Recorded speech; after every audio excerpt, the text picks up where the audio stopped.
প্রথম কথা, কীর্তন শুনে আপনারা যে সন্ধেবেলায় সকল কাজকর্ম ছেড়ে এই যে কীর্তন শুনতে এসে বসেছেন, আপনাদের কি কোনো লাভ হয় না এমনি এসে সময় কাটানোর জন্য বসেছেন?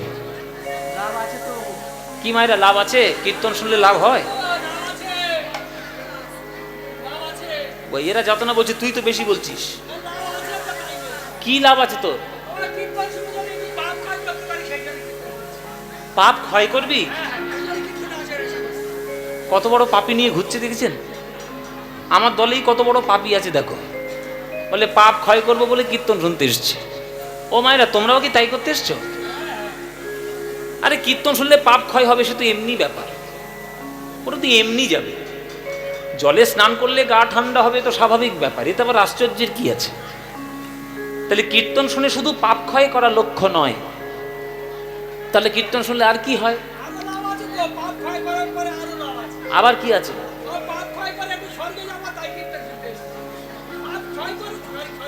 স্বর্গে যাবি? এখানে কোথাও লম্বা সিঁড়ি আছে? এটা তুলে দিয়ে স্বর্গে পাঠাই দেখি একটু। কীর্তন শুনলে পাপ ক্ষয় হবে, কীর্তন শুনলে স্বর্গ লাভ হবে, এগুলো খুব সাধারণ ব্যাপার, এতে আশ্চর্যের কিছু নেই, এতে বিশেষত্ব নেই কিছু। তাহলে কীর্তন শুনলে আসল লাভ কি? শুনে রাখো মায়েরা, কেহ কহে নাম লইলে পাপ হয় ক্ষয়, কেহ কহে নাম লইলে স্বর্গ প্রাপ্তি হয়, ঠাকুর হরিদাস কহে নামের শুধু দুই ফল নয়, নাম লইলে কৃষ্ণ পদে মধুর প্রেমের উদয়। এইটাই হচ্ছে কীর্তন শোনার বা গাওয়ার আসল লাভ। আপনি 1 বছর কীর্তন শুনছেন না 10 বছর কীর্তন শুনছেন, সেটা আসল কথা নয়। আসল কথা হলো কীর্তন শুনে আপনার মনের মধ্যে বা আপনার হৃদয়ে, আপনার জীবনে ভগবানের প্রতি কোনো প্রেম বৃদ্ধি হয়েছে কিনা। ভগবানকে আপনি ভালোবাসতে কি পেরেছেন? যদি ভগবানকে ভালোবাসতে পারেন তাহলে জানবেন কীর্তন শুনে লাভ হয়েছে। আর যদি ভগবানকে ভালোবাসতে না পারেন তাহলে লাভ হয়নি, আরো শুনতে হবে কীর্তন। ও মায়েরা বলো তো, তেঁতুল তোর বলতে বলেছি আমি? কাদের বলতে বলেছি? মায়েদের বলতে। বলো মায়েরা, তেঁতুল। সবাই তো বললো না, সবাই বলো তেঁতুল। এবার 5 মিনিট ধরে বলতে দেখো, তেঁতুল তেঁতুল তেঁতুল তেঁতুল তেঁতুল তেঁতুল। বলতে পারবে? 5 মিনিট ধরে বলতে পারবে? বলতে বলতে কোথায় গালে জল চলে আসবে না, মুখে জল চলে আসবে। তো কেন আসবে? যখন আপনি তেঁতুলটা বারবার বারবার বলছেন, তখন তেঁতুলের যে টক স্বাদটি, তেঁতুলের যে স্বাদ, যখন ছোটবেলায় কাঁচা তেঁতুল ভেঙে বিট লবণ দিয়ে খেতেন না, আমিও খেয়েছি, খুব ছোট্টবেলায় খুব তেঁতুল খেয়েছি। তেঁতুল খাওয়ার জন্য মারও খেয়েছি, মার হাতে। এত তেঁতুল খাওয়া কেন? খুব টক ভালোবাসতাম, এখনো বাসি যদিও। এই স্বাদটা আপনার মনের মধ্যে তৈরি হবে, ওই মনের মধ্যে স্বাদটা তৈরি হওয়ার জন্য মুখ থেকে আপনা আপনি জল চলে আসবে। এবার আপনারাই বুদ্ধিমান, আপনারাই বুদ্ধিমতী, আপনারা বলুন যে একটা সামান্য তেঁতুল শব্দ বারবার বলতে থাকলে যদি জিভে জল আসে, কৃষ্ণ কৃষ্ণ কৃষ্ণ কৃষ্ণ বারবার বলতে বলতে কোনোদিন চোখ থেকে জল আসবে না? হরি বল বাবা। যেদিন তেঁতুল বলার মতো কৃষ্ণ কৃষ্ণ বলতে বলতে আপনার চোখের কোণ থেকে জল আসবে, সেদিন জানবেন আপনি ভগবানের প্রেমে পড়েছেন। আর প্রেমে যদি একবার পড়ে যান ভগবানের, এটাও মানসিক প্রস্তুতি নিয়ে রাখবেন যে ভগবান কিন্তু আপনাকে সারা জীবন কাঁদাবে, সারা জীবনটাই আপনাকে কাঁদাবে। যদি সেই কান্নার মতো মানসিক প্রস্তুতি থাকে তবেই কৃষ্ণ বলুন, নইলে অন্য কিছু বলুন। কেননা কৃষ্ণ এতটাই ভক্তকে ভালোবাসে, ভক্তকে কখনো কাজ ছাড়া করতে চায় না। ওই জন্য কৃষ্ণ ভক্তের জীবনে দুঃখগুলো ভরিয়ে রাখে। কেন না, দুঃখ থাকলে জীবনে ভক্ত কৃষ্ণ কৃষ্ণ বলবে, যত সুখের সাগরে ভেসে যাবে আর ভগবানের নাম গাইবে না, দূরে চলে যাবে। তাই ভক্ত ভক্তকে ভগবান হারাতে চান না, ওই জন্য খানিকটা দুঃখ দিয়ে রাখেন যাতে আপনি কৃষ্ণ কৃষ্ণ বলতে পারেন। যেদিন আপনার মনের ভেতর থেকে কৃষ্ণ কৃষ্ণ বলতে বলতে যেদিন আপনার চোখের কোণ থেকে জল আসবে, সেদিন জানবেন আপনি ভগবানের প্রেমে পড়েছেন। আর একবার প্রেম পাওয়া হয়ে গেলে বাবা আর কিছু দরকার আছে? আর কিচ্ছু দরকার নেই। প্রেমই হলো জীবনের শ্রেষ্ঠ ধন। আমার নিমাই সবার হাতে ধরে পায়ে পড়ে ভগবান হয়ে রাধাকৃষ্ণ মিলিত তনু হয়ে সবার চরণ জড়িয়ে ধরেছি বলে, ভাই রে একবার হরি বল, একবার হরি বল, একবার হরি বল। হরি বল বলাতে গিয়ে নিত্যানন্দের কপাল ফেটে গেল, তবুও নিত্যানন্দ বলল, মেরেছিস কলসির কানা, তাই বলে কি প্রেম দেব না? তাহলে মার খাওয়ার পরেও যে লোকটা হাতে পায়ে ধরে প্রেম দিয়ে যায়, এমন নিতাই, এমন নিমাই আমার গৌরাঙ্গ মহাপ্রভু কোথায় পাবে? কোথাও নাই। তো এত কষ্ট করে প্রেম দেওয়ার পরেও যদি তোমরা সেই প্রেমকে গ্রহণ না করো, তাহলে মানব জীবন ধন্য হবে না। তাই ভালোবাসা, জগতে ভালোবাসাই হলো শ্রেষ্ঠ বস্তু।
আপনারা এখানে যারা আজকের গান শুনছেন সবাই একটু বলুন তো, সবাই একটা সত্যি কথা বলবেন। বাবারা, মায়েরা, ছেলেরা, মেয়েরা সবাই সবাই একটা সত্যি কথা বলবে। পঞ্চানন ঠাকুরের সামনে আজ মিথ্যা বলবেন একদম। উনি আবার খুব সাংঘাতিক ঠাকুর, একবারে চাপকে সোজা করে দেবে মিথ্যে কথা বললে। সবাই একটা সত্যি কথা বলো। কারা কারা প্রেম করেছে হাত তোলো।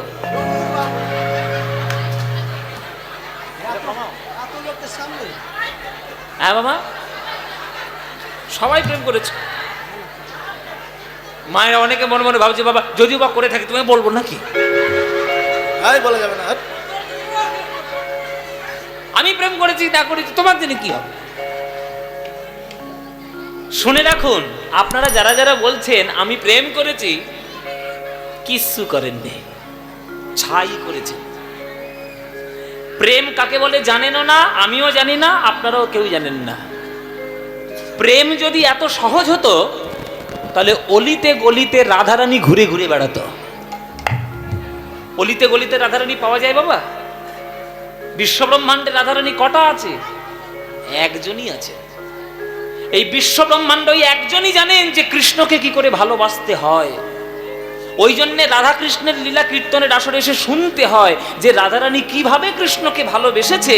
তাই কৃষ্ণ পর্যন্ত রাধারানীর নাম শুনে থরথর করে কাঁপে, হাত জোর করে দাঁড়িয়ে থাকে কুঞ্জের বাইরে। রাধারানীর মতো প্রেম সবাই পারবে? তোমরা যারা যারা বলছো আমি ভগবানকে ভালোবাসি, মোটেও ভালোবাসো না, ব্যবসা করো ভগবানের সঙ্গে। ওই জন্য মন্দিরে গিয়ে মাথা ঠুকে ঠুকে ভগবানের কাছে যখন প্রণাম করো, তখন মনে মনে গুছিয়ে গুছিয়ে চেয়ে আসো। টাকা দাও, জমি দাও, বাড়ি দাও, গাড়ি দাও, ছেলে দাও, মেয়ে দাও, ছেলেটার যেন চাকরি হয়, মেয়েটার যেন ভালো পাত্র জোটে। যেখানে ভগবানের সঙ্গে চাওয়া পাওয়ার সম্পর্ক, সেটা ব্যবসা হতে পারে, ভালোবাসা হতে পারে না। ভালোবাসা মানে চাওয়া পাওয়া থাকবে না, চাওয়া পাওয়ার ঊর্ধ্বে যে মনের টান, সেটাই হচ্ছে ভালোবাসা। রাধারানী গোবিন্দকে যখন ভালোবাসতেন, একটা দিনের জন্য গোবিন্দের কাছে কিছু বলেনি যে গোবিন্দ আমাকে এটা দাও। রাধারানী বলেছে শুধু, হে কৃষ্ণ আমার সব কিছু তুমিই নাও।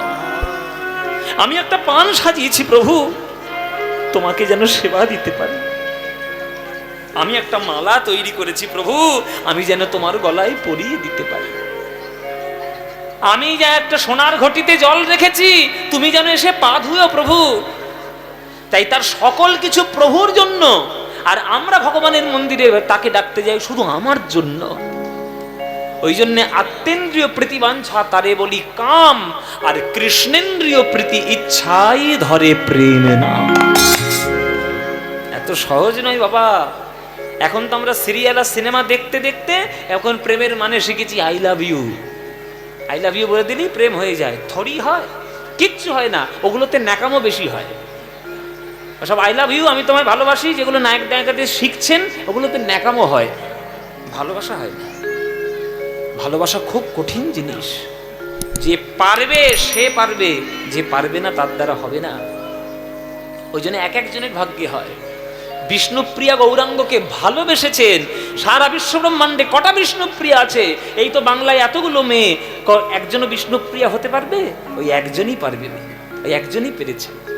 সারা ভারতবর্ষে অনেক মহিলা রয়েছেন, কোন মহিলা মীরাবাই হতে পারবেন? ওই একজনই পেরেছেন। একটা পাথরের মূর্তিকে বুকে আগলে সারা জীবন বলে গেছেন, মেরে তো গিরিধারী গোপাল দুসরা না কই। ওই একজন পেরেছেন। সবাই পারবে? আমার চোখে তো সকলি শোভন, সকলি নবীন, সকলি বিমল। আমার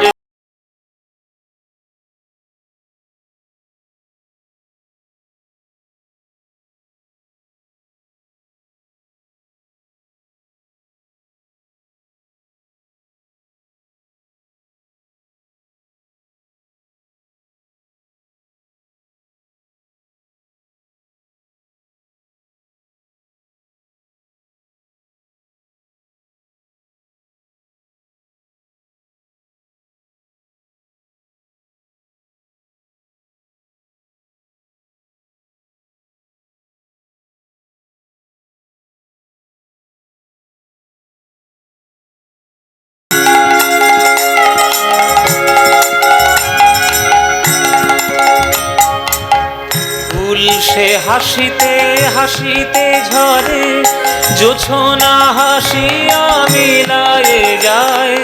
হাসিতে হাসিতে আলোক সাগরে, আকাশেরও তারাতে আগে কায়। কথা হচ্ছে ভীষণ, বড্ড পিছনে কথা হচ্ছে। এত কথা হলে ভালো লাগে গান গাইতে? কথা একটু কম বলুন, কথাগুলো শুনুন বেশি, বলুন কম। কি যেন বলছিলাম? হ্যাঁ, আপনাদের এইদিকে কোনো বাজারে ফুল পাওয়া যায়? মানে মালার দোকান আছে? মারা বলছে মালার দোকান নিতে তোমার গলায় কি ঝুলছে? এটাই তো মালা। ওটা তো ফুলের দোকান থেকেই এসছে। যখন দেখবেন ফুলের দোকানে লোক ফুল কিনতে যায় বাবা, তখন বিভিন্ন লোক বিভিন্ন রকম মনোভাব নিয়ে ফুল কেনে। কেউ ফুল কিনতে যায় প্রেমিকার হাতে দেবে বলে, কেউ ফুল কিনতে যায় মাস্টার মশাইয়ের হাতে দেবে বলে। রিভাব আরো কমাও, একদম কমিয়ে দাও রিভাব। কেউ মাস্টার মশাইয়ের হাতে দেবে বলে, কেউ ঘর সাজাবে বলে, কেউ বিয়ে বাড়ির গাড়ি সাজাবে বলে, কেউ প্রেমিকার হাতে দেবে বলে, আবার কেউ ফুল কিনে নিয়ে যায় গোবিন্দের চরণের সেবা দেবে বলে। এই যে এতগুলো ফুল এতগুলো জায়গায় গেল, কোন ফুলটা সৌভাগ্য বেশি হলো? যে জন্মের পর গোবিন্দের সেবায় চলে যেতে পারল। তাহলে আপনারাও হচ্ছেন ফুলের মতো, বিশ্বাস করুন। আপনারা প্রত্যেককে ফুলের মতো, টাটকা ফুল, সতেজ ফুল। কিন্তু মায়ার প্রভাবে রূপ রস শব্দ গন্ধে স্পর্শে পড়ে আপনারা জীবনটিকে নষ্ট করে ফেলছেন। করবেন না। গুরুর চরণ ধরুন, জীবনটিকে সুবাসিত করুন, ভক্তিতে সমৃদ্ধ করুন। এমন করুন জীবনটিকে যাতে আপনার পায়ে পড়ার জন্য লোক উতলা হয়ে আপনার চরণ ধরে। মীরাবাই যদি সাধারণ মেয়ের মতো রান্না বান্না ঘর কন্যা করে বেড়াতো, সে আজকের মীরাবাই হতো? বিবেকানন্দ যদি নরেন্দ্রনাথ দত্ত হয়ে থাকতো, সে কি বিবেকানন্দ হতো? রবীন্দ্রনাথ ঠাকুর যদি ঘর কন্যা নিয়ে পড়ে থাকতো, সে কি রবীন্দ্রনাথ ঠাকুর হতো? চর্চা চাই, ভক্তি চাই, সমর্পণ চাই, সেগুলো না হলে তো হবে না। তাই ফুলের মতো জীবনটি পবিত্র করো মায়েরা। যদি ফুলের মতো পবিত্র করতে পারো, দেখবে তোমার গন্ধে সারা গ্রাম সুগন্ধিত হয়ে গেছে। একটা মানুষের কর্ম যদি সৎ থাকে বাবা, একটা মানুষের কর্ম যদি সৎ কর্ম করতে পারে, অমানুষ থেকে হয়ে যাবে মানুষ, মানুষ থেকে হয়ে যাবে দেবতা, দেবতা থেকে হয়ে যাবে ভগবান, যদি কর্ম ঠিক থাকে। তাই কাজ ঠিক করুন, জীবনটিকে সুন্দর করে সৎভাবে তৈরি করুন, দেখবেন আপনার চরণে প্রণাম করার জন্য লোক ছুটে বেড়াবে। আমি আপনাকে উদাহরণ দিচ্ছি বাবারা, আমি এখানে জাদুকাঠির মাধ্যমে একটা জাদু করে দুজনকে এখানে দাঁড় করাবো, দুজনকে এখানে দাঁড় করাবো, জাদু দেবো হ্যারি পটারের মতো, আর নিয়ে চলে আসবো। জাদু জানি, ছড়ি ঘোরাতে জানি। হ্যাঁ, দুজন দাঁড়াবে। কে? একটা হচ্ছে মুকেশ আম্বানি আর একটা বিবেকানন্দ। দুজনকেই দাঁড় করাবো পাশাপাশি। মুকেশ আম্বানি হচ্ছে ভারতবর্ষের সব থেকে বেশি বড় লোক, কত হাজার কোটি টাকার মালিক নিজেও জানে না। আর এইখানে দাঁড় করাবো বিবেকানন্দকে। আপনারা ছুটে গিয়ে কার চরণে প্রণাম করবেন?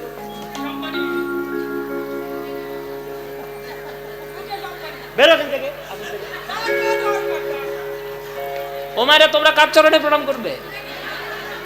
কেন প্রণাম? ভীমরতি হয়েছে তোমাদের? মুকেশ, এই যেমন মুকেশ আম্বানি ধরেছে, তোমরাও ধরো ওই রকম। আরে কিছু না, চেকটা লিখে দেবে তো। বলে চেক নিয়ে করবোটা কি? আগুনে উঠবো? যত বড় সম্পত্তি জগতে আছে, সবার থেকে বড় সম্পত্তি হচ্ছে ভক্তি। ভক্তির মতো সম্পত্তি বিশ্ব ব্রহ্মাণ্ডে নাই। তাই দুটো মূর্তি যদি তৈরি করা থাকে কোনোদিন কোথাও, একটা মুকেশ আম্বানি একটা বিবেকানন্দ, আমি তো জীবনে মুকেশ আম্বানির দ্বারে বাড়ি যাবো না, আমি তো যাবো বিবেকানন্দের চরণে। কেননা টাকা পয়সায় যদি সব হতো, তাহলে বিবেকানন্দ নরেন্দ্রনাথ দত্ত হয়ে মার কাছে চেয়ে আসতো, মা টাকা দাও, পয়সা দাও, ধন দাও, সম্পত্তি দাও। কি চেয়েছিল? মা বিবেক দাও, বুদ্ধি দাও, জ্ঞান দাও, প্রেম দাও, ভক্তি দাও, শ্রদ্ধা দাও। যেটা চাইলে কোনোদিন ফুরাবে না, সেইটাই চাওয়া উচিত। যেটা চাইলে দুদিন পর ফুরিয়ে যাবে, সেটা চেয়ে কি হবে? সেটা হলো প্রেম, সম্পত্তি। এর মতো সম্পত্তি নাই বাবা। যদি নিমাই একটা সাধারণ ছেলের মতো পড়াশোনা করে জীবন কাটাতো লক্ষ্মীপ্রিয়ার সঙ্গে, তাহলে আজকে নিমাই শ্রীকৃষ্ণ চৈতন্য মহাপ্রভু হতেন না।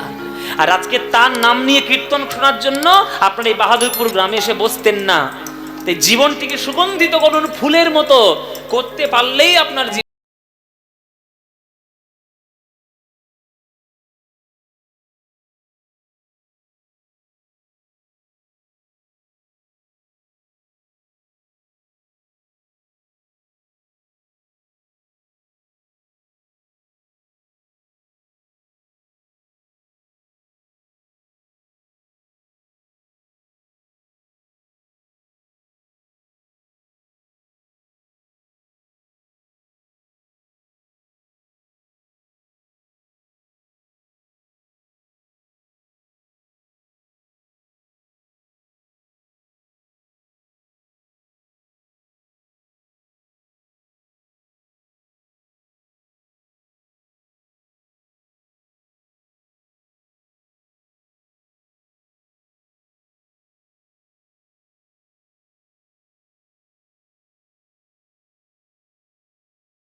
বলি যাত নাম, সে কি কেবলি যাত নাম, সে কি কেবলি যাত নাম।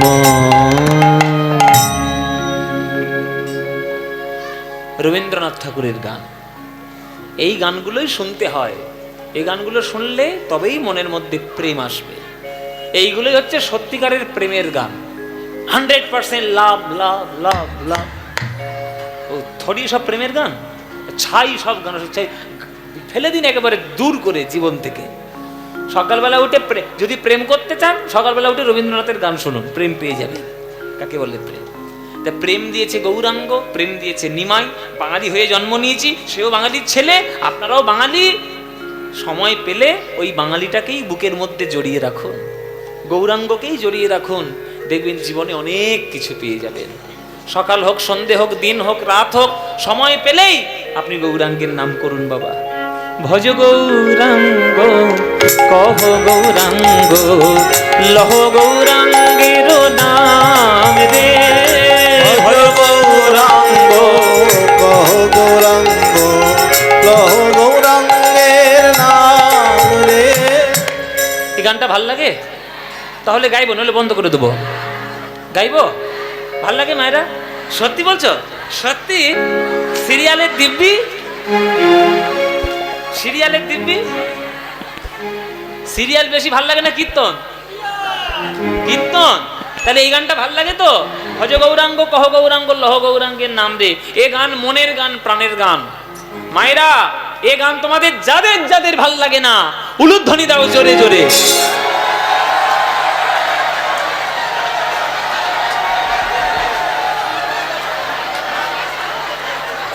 আমি বাড়ি যাব।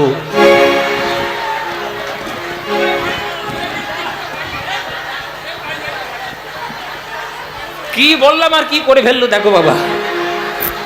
আমি কি বলেছি মায়েরা? আমি বলেছি যাদের যাদের ভালো লাগে না তারা উলুধ্বনি দিচ্ছে। এই এই এই, এই, এই, জিভ ফসকে বেরিয়ে গেছে। থালা থালা ফল খেয়ে এলি, ভুল হলো কি করে? মায়েরা বলছে বা ভাবের গতি দিয়ে ফেলেছি, কি বলবো বলো। ও মায়েরা, ভুল হয়েছে তো, তাহলে সুধরে নাও, এবার ঠিক করে নাও। এবার যারা যারা ভালোবাসো এইবার উলুধ্বনিটা দাও দেখি। না না, ভালোবাসো, ভালোবাসো।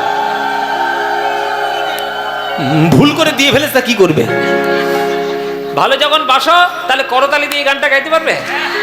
এই গানটা জোরে জোরে করতালি দিয়ে এত জোরে গাইবে যাতে আমতলা পর্যন্ত আওয়াজ চলে যায়। ঠিক আছে, তাই হবে। কি গাইতে পারবে তো?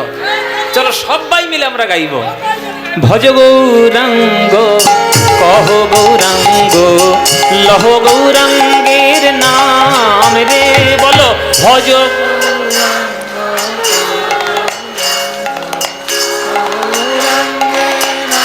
বাহ, এই তো। ভজ গৌরাঙ্গ কহ গৌরাঙ্গ, লহ গৌরাঙ্গের নাম রে। বলো ভজ।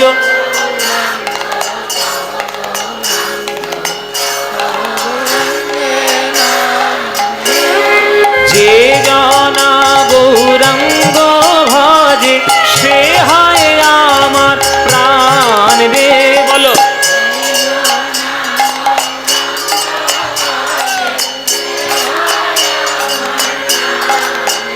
হ্যাঁ। প্রভাত কালে হা গৌরাঙ্গ যে বলে একবার রে। প্রভাত কালে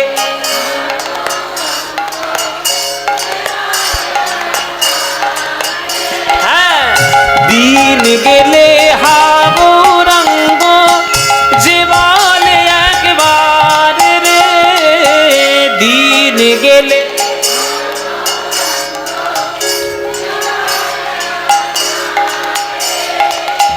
সেই জন আমার হয়, আমি হই তার রে।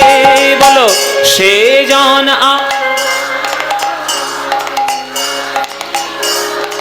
হ্যাঁ। বা এবার হাত তুলে ভজ গৌরাঙ্গ লহ গৌরাঙ্গের নাম রে। ভজ গৌরাঙ্গ লহ গৌরাঙ্গের নাম রে। আহা, যে জনা গৌরাঙ্গ ভজে সে হয় আমার প্রাণ রে। যে জনা গৌরাঙ্গ ভজে সে হয় আমার প্রাণ রে। আহা, ভজ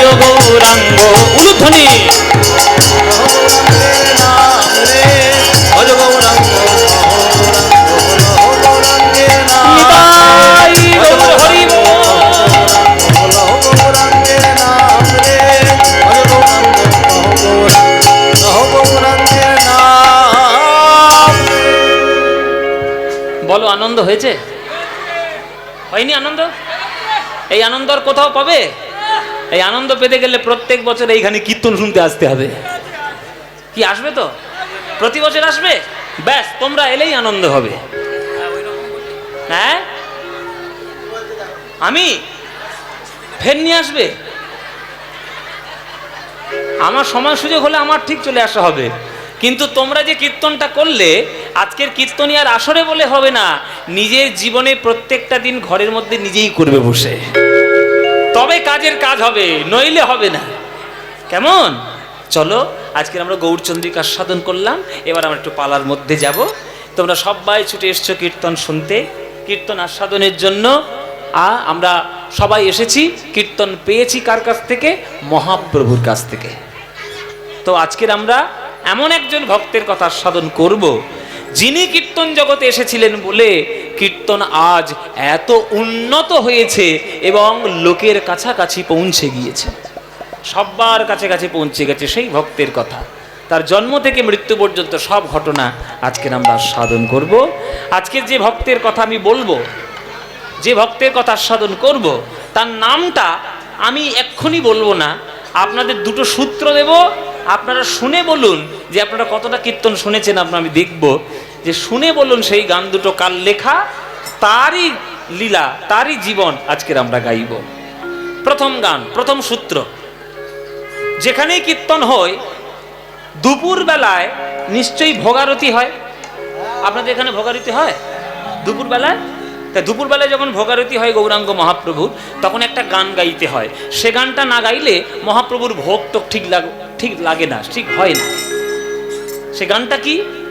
ভজপতি তুদ্ধারণ শ্রী গৌর হরি, ভজপতি তুদ্ধারণ শ্রী গৌর হরি, ভজপতি তুদ্ধারণ শ্রী গৌর হরি, ভজপতি দুধারণ শ্রী গৌর হরি। আহা শ্রী গৌর হরি নবদ্বীপ বিহারী, শ্রী গৌর হরি নবদ্বীপ বিহারী।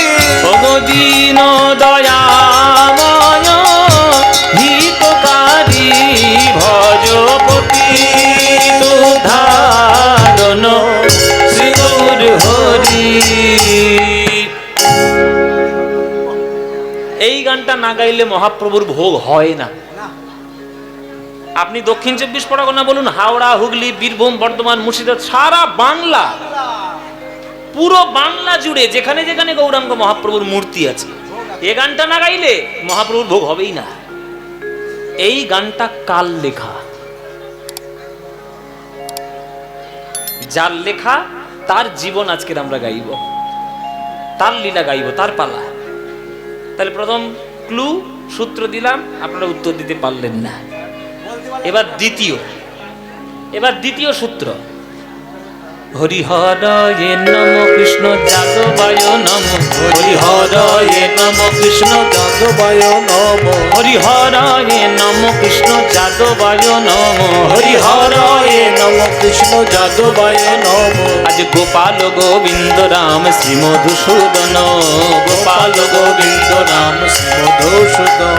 এই গোপাল, একটা ভুল হয়ে গেছে, হ্যাঁ, গান গাইতে গাইতে আর কি ভুলটা হলো। হরিহরয়ে নম কৃষ্ণ যাদবায় নম,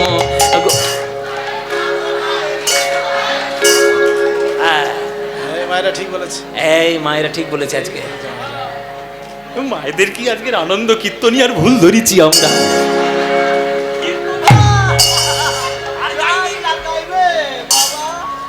হ্যাঁ, অনেকদিন পর কীর্তনী আর ভুল ধরেছি। এত সোজা মায়েরা, আমরা আমাদের ভুলটা হঠাৎ করে গিয়ে ফেলবো। আমি ইচ্ছে করে ভুলটা গাইলাম যাতে তার ঠিকটা তোমরা জানতে পারো। শুনে রাখো, এই যে হরি হরয়ে নম কৃষ্ণ যাদবায় নম, এরপরে যাদবায় মাধবায় ওটা ছিল না, ওটা মহাপ্রভু গাইতো না। মহাপ্রভু গাইত হরি হরয় নম কৃষ্ণ যাদবায় নম গোপাল গোবিন্দ রাম শ্রী মধুসূদন, এটা মহাপ্রভু গাইতেন। তার যাদবায় মাধবায় করতে গেল। আজকের আমরা যার কথা বলবো তিনি লিখেছেন ওই লাইনটা। তিনি ভাবলেন যে মহাপ্রভুর গান যেন লোকের কাছ থেকে হারিয়ে না যায়, আমি গানটা এত বড় করে দেব, নাম সংকীর্তন করে পদ করে দেব, যাতে সবাই বৈষ্ণব ভক্তগণ তারা গাইতে পারে।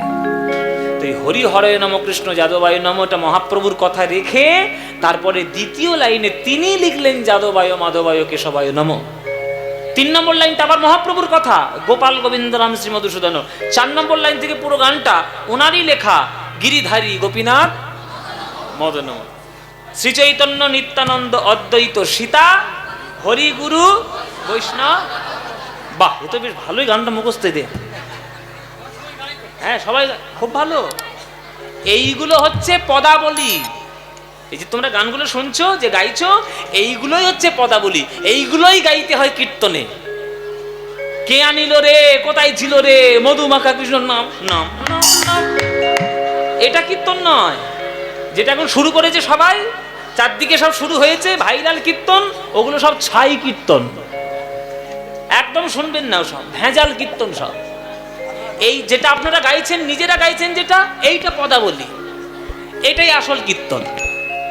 এই পদাবলীটা যিনি রচনা করেছেন তার গান আজকের আমরা গাইব। তার জন্ম থেকে মৃত্যু পর্যন্ত বিশেষ বিশেষ ঘটনাগুলো আজকের আমরা বলবো। চলুন, তার নাম হলো কীর্তন আচার্য, কীর্তন শিরোমণি, কীর্তনের পালনকর্তা শ্রী শ্রী নরোত্তম দাস ঠাকুর মহাশয়। কি বললাম মায়েরা? নরোত্তম দাস ঠাকুর। চলুন তাহলে আজকে নরোত্তম দাস ঠাকুরের পালা বা লীলা আমরা গাইব। তাহলে শুরু করে দিই, লীলা শুরু করে দিলাম। চলো, নরোত্তম দাস ঠাকুর। পশ্চিমবঙ্গের মধ্যে একটা জেলা আছে, যে জেলার আম খুব বিখ্যাত। কোন জেলা মায়েরা? মালদা। প্রচুর আম হয়। মালদায় শুধু আম বিখ্যাত নয়, মালদায় ভক্তও বিখ্যাত।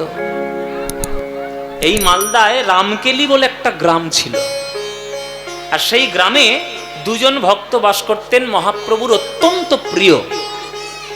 একজনের নাম হচ্ছে রূপ গোস্বামী, একজনের নাম হচ্ছে সনাতন গোস্বামী। কিন্তু এরা 3 ভাই।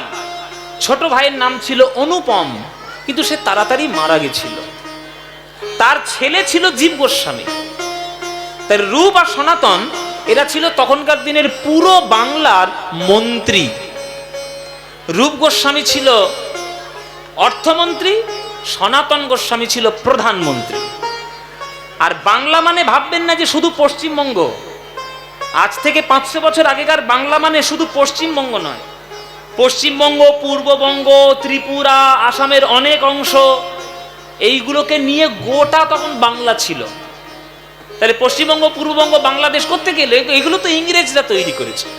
আমাদের মধ্যে শাসন করে আমাদেরকে ভাগাভাগি করে দিয়ে একটা বেড়াজাল টেনে দিয়ে রাজনীতি করতে গিয়ে দেশটা সর্বনাশ করে দিয়েছে। কিন্তু 500 বছর আগে তা তো ছিল না।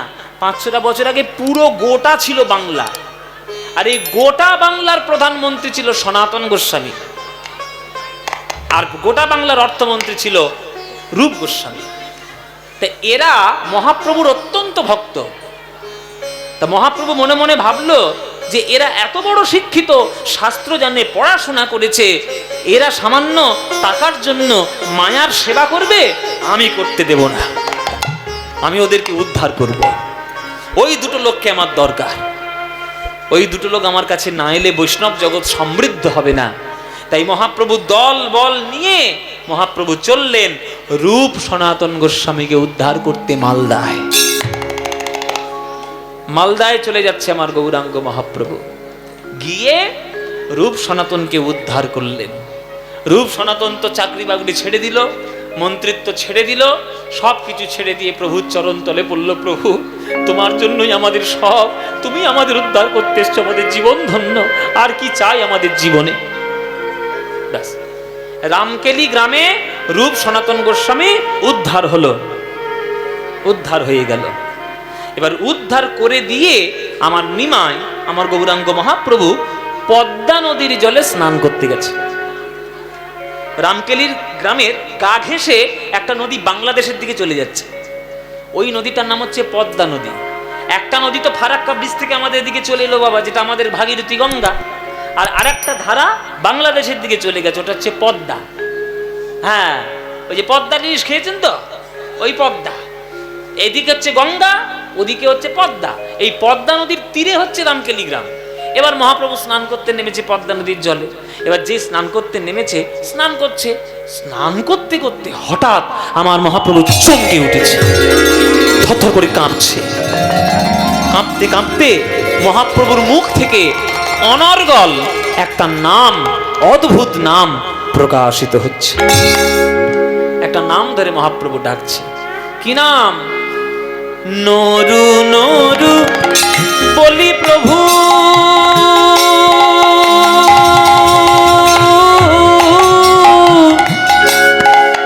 ডাকে বারে বার,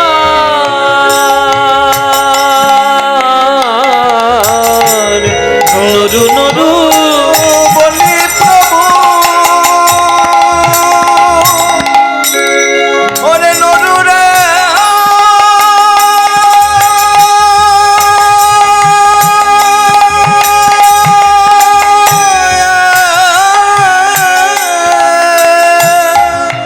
নরু রে, নরু রে, ওরে নরু রে, নরু নরু বলি প্রভু ডাকে বারে বার। আরে ডাকিতে ডাকিতে বহে প্রভুর প্রেময় শ্রুধার।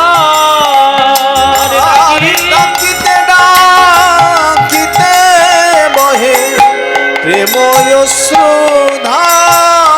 নরু নরু নরু। সব ভক্তরা চমকে উঠেছে। প্রভু, কাকে ডাকছো তুমি নরু নরু বলে? এই আমাদের মধ্যে নরু কে রে? না, কেউ নেই, কেউ নেই। নরু আবার কে? ও প্রভু, আমাদের মধ্যে নরু নামে তো কেউ নেই, তুমি কাকে ডাকছো? মহাপ্রভু বলছে, আমি যাকে ডাকছি তার এখনো জন্মই হয়নি।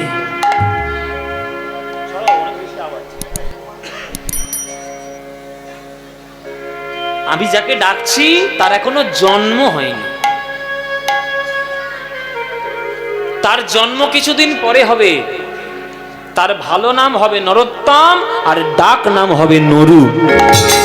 ওই জন্য আগে থেকে আমি তাকে ডেকে গেলাম। এই, তোমাদের সব স্নান হয়ে গেছে? হ্যাঁ, সবার হয়ে গেছে। হ্যাঁ, সবার হয়ে গেছে। সবার স্নান হয়ে গেছে? হ্যাঁ, সবার হয়ে গেছে। তাহলে এক কাজ করো, তোমরা হরিনাম করতে করতে পাড়ে উঠে যাও। হরিনাম করতে করতে পাড়ে উঠে যাও, আমার একটা গোপন কাজ আছে। এই, তোমরা পিছন ফিরে আবার দেখবে না যেন, কেউ যাবে না, সবাই হরিনাম করতে করতে উঠে যাও। তো সবাই মিলে হরিনাম করতে করতে পাড়ে উঠে গেল। ও মায়েরা, এবার মহাপ্রভু আমার নিমাই এসে চারিদিকে তাকিয়ে দেখলো কেউ কোথাও নেই। পদ্মা নদীতে ডুব দিয়েছে। আস্তে, কথা নয়, কথা বলছেন অনেকে, প্রচুর কথা হচ্ছে। এত কথা হলে এই ভাব ভক্তিগুলো আসবে কি করে? কথা বলতে নেই কীর্তনের আসলে। পদ্মা নদীর জলে মহাপ্রভু ডুব দিয়েছে। এবার ডুব দিয়ে পদ্মা নদীর সঙ্গে আমার প্রভু পরস্পর কথা বলছে। প্রভু আমার ভাবাবিষ্ট হয়ে বলে, ওগো পদ্মা নদী, একটা গোপন কথা তোমার কাছে বলতে এলাম। এই গোপন কথা তো সবার কাছে বলার নয়। তোমার এই নদী তীরে একটা গ্রাম আছে, সে গ্রামের নাম খেতুরি। সেই খেতুরি গ্রামে কয়েক বছর পর আমার একটা অনুরাগী ভক্ত জন্ম নেবে। তার নাম হবে নরোত্তম।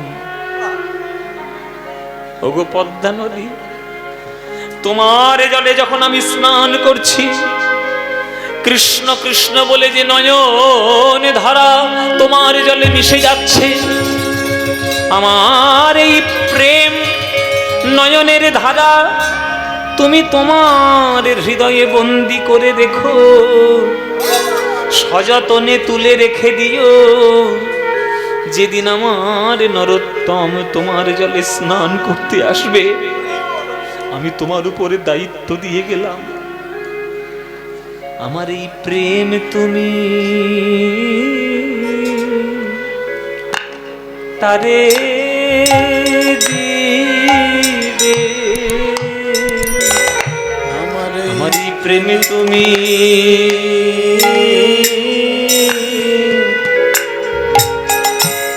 তারে দেবে। ও পদ্মা, আমি তোমার জলে প্রেম আমি রেখে গেলাম, আমার এই প্রেমে তুমি তারে দিবে, আমার এই প্রেম তুমি তারে দিবে। আমার এই প্রেম তুমি তারে দেবে। ভগবান ভক্তের জন্য ব্যবস্থা করে যাচ্ছেন। পদ্মার তীরে কবে নরোত্তম জন্ম নেবে না নেবে কোনো ঠিক নেই, কিন্তু প্রভু তার জন্য আগের থেকে সঞ্চয় করে রেখে দিয়ে যাচ্ছেন। সমুদ্রের ধারে কখনো গেছেন মায়েরা? সমুদ্রের তীরে দাঁড়িয়ে থাকবেন, 5 মিনিট ধরে দেখবেন সমুদ্র। যে ঢেউটাকে আপনি বড় মনে করছেন, ওই ঢেউটাই আপনার কাছে ছোট হয়ে আসবে, আর যে ঢেউটাকে আপনি ছোট মনে করছেন, ওই ঢেউটাই আপনার কাছে বড় হয়ে আসবে। সাগরের ঢেউ কেমন হবে সেটা যেমন সাগরই জানে, আমার মহাপ্রভু হচ্ছে প্রেমের সাগর। তার কোন ঢেউ কোন ভক্তের উপর কিভাবে আছড়ে পড়বে আমার মহাপ্রভুই জানে, আর কেউ জানে না।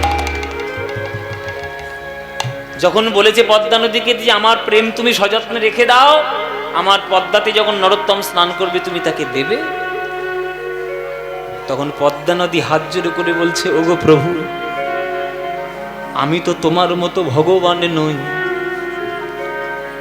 আমার জলে তো কত শত শত লক্ষ লক্ষ লোক স্নান করে প্রতিদিন।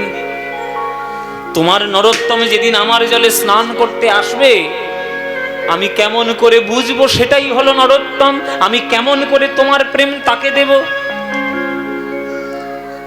মহাপ্রভু বলছে এটা একটা বুদ্ধিমানের প্রশ্ন, ঠিক যে শত শত লোক তোমার জলে স্নান করে, কি করে তুমি বুঝবে আমার নরোত্তম স্নান করতে এসছে? এটা তো চিহ্ন কিছু একটা বলে দিয়ে যেতে হবে। শুনে রাখো পদ্মা, আমার নরোত্তমের চিহ্ন হলো শত শত লোক তোমার জলে স্নান করে, কিন্তু কারোর ছোঁয়াতে তো তোমার ঢেউ বেড়ে যাবে না। আমার নরোত্তম যেদিন প্রথম তোমার জলে স্পর্শ করবে, যাহার পরশে তুমি অধিক উছলিবা,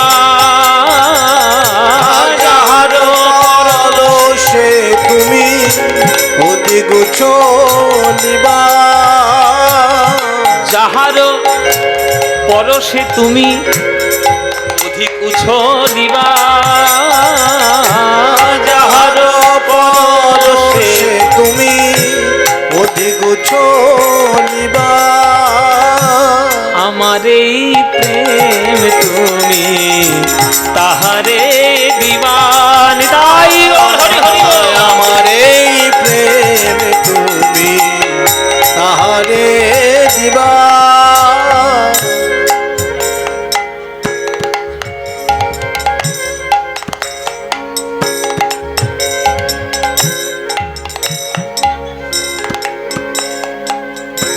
হ্যালো,